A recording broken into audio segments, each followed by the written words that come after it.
So welcome back. This is AstroFX fundamental lessons, and we are going to do lesson 1 on the actual fundamentals, and this is interest rates.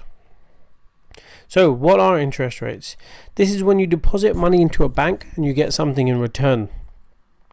Each bank in the world has its own interest rates, and there are even private banks that offer interest rates as well. They're important in FX because if one country has a higher interest rate than another country, then the money will be moved to the country with the highest interest rate, as long as it's safe. Each country has its own different interest rate because they all perform differently. When they change, that's when things become interesting. So just moving back to this previous slide, so it's normally measured in a percentage terms. So let's say, for example, you put £100 into a bank account.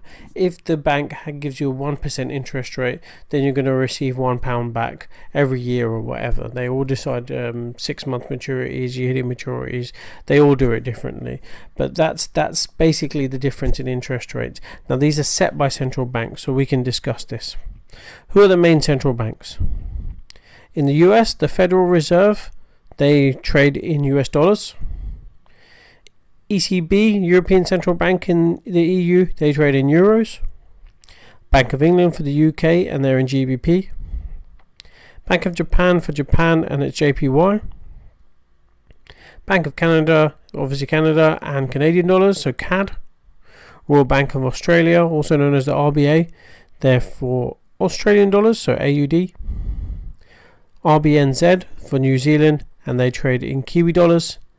And we also have the PBOC for China, and they trade in Chinese yuan, so CNY. Now, there are other central banks in the world. We're just focusing on the main ones.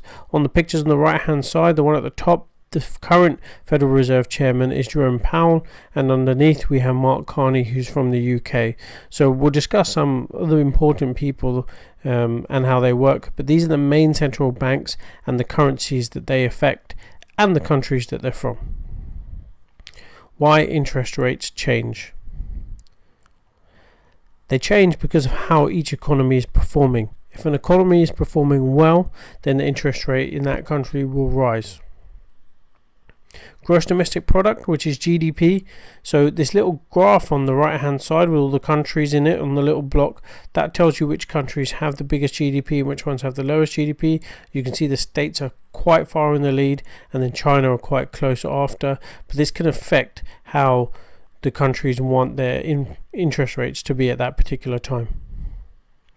Inflation. So this is the consumer price index box at the bottom right of the screen, and this is a measurement of the cost of a basket of goods in that particular country.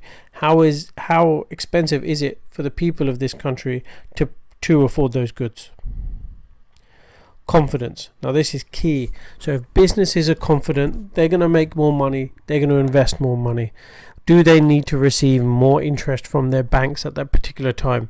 That's how you need to think, is basically, are the businesses in those economies confident to invest? Competitiveness.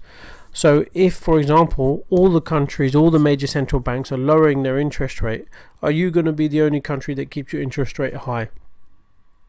That's important because at the moment we're seeing a race to the bottom. So all major central banks are lowering their interest rates, and they're all following each other one after another. Political pressure. So Trump, for example, he's not a fan of Jerome Powell from the Fed, so he puts a lot of pressure on Jerome Powell, saying he doesn't know what he's doing, he doesn't understand economics, he's making the US less competitive, and he's under extreme pressure to lower interest rates. So political pressure is also important in understanding interest rates. What to look out for? Any comments from any central bankers. This is very, very important. When any central banker is speaking, especially the ones that vote on interest rates, you must hear what they have to say because it gives you clues for the future.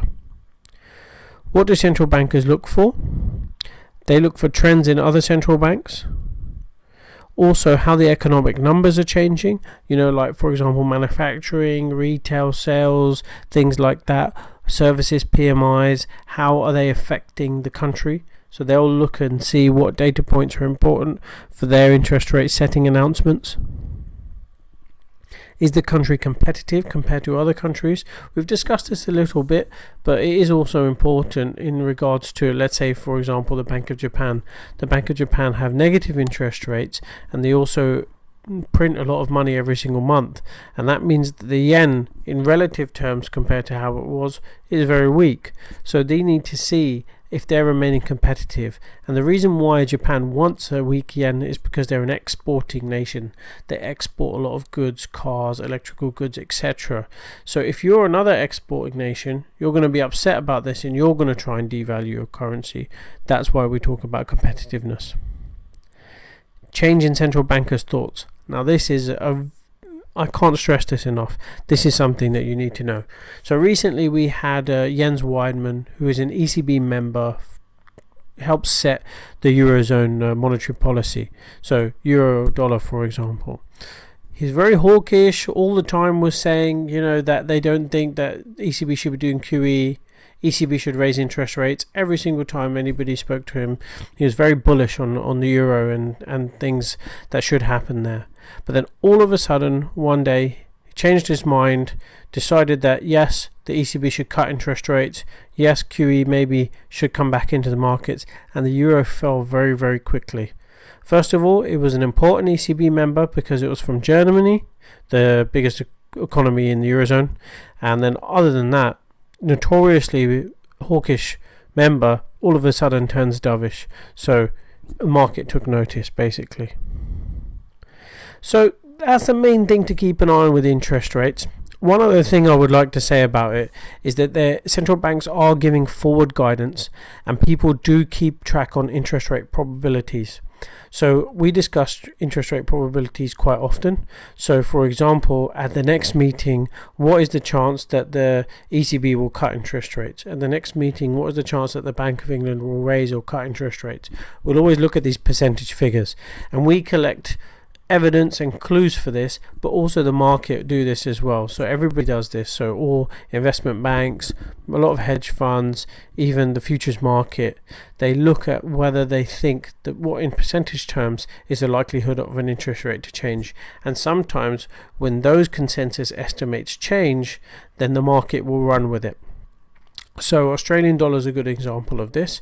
Recently at the last meeting, everybody thought that the RBA were going to cut their interest rate.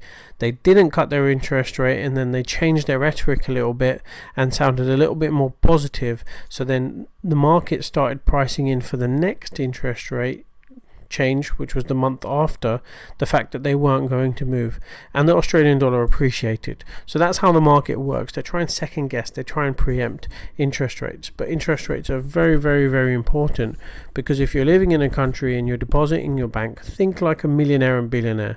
You're going to want something in return by putting your money in that bank. If you're not getting it there, you're going to move it to somewhere else where you are going to get an interest back. So that's the way you need to keep an eye on this.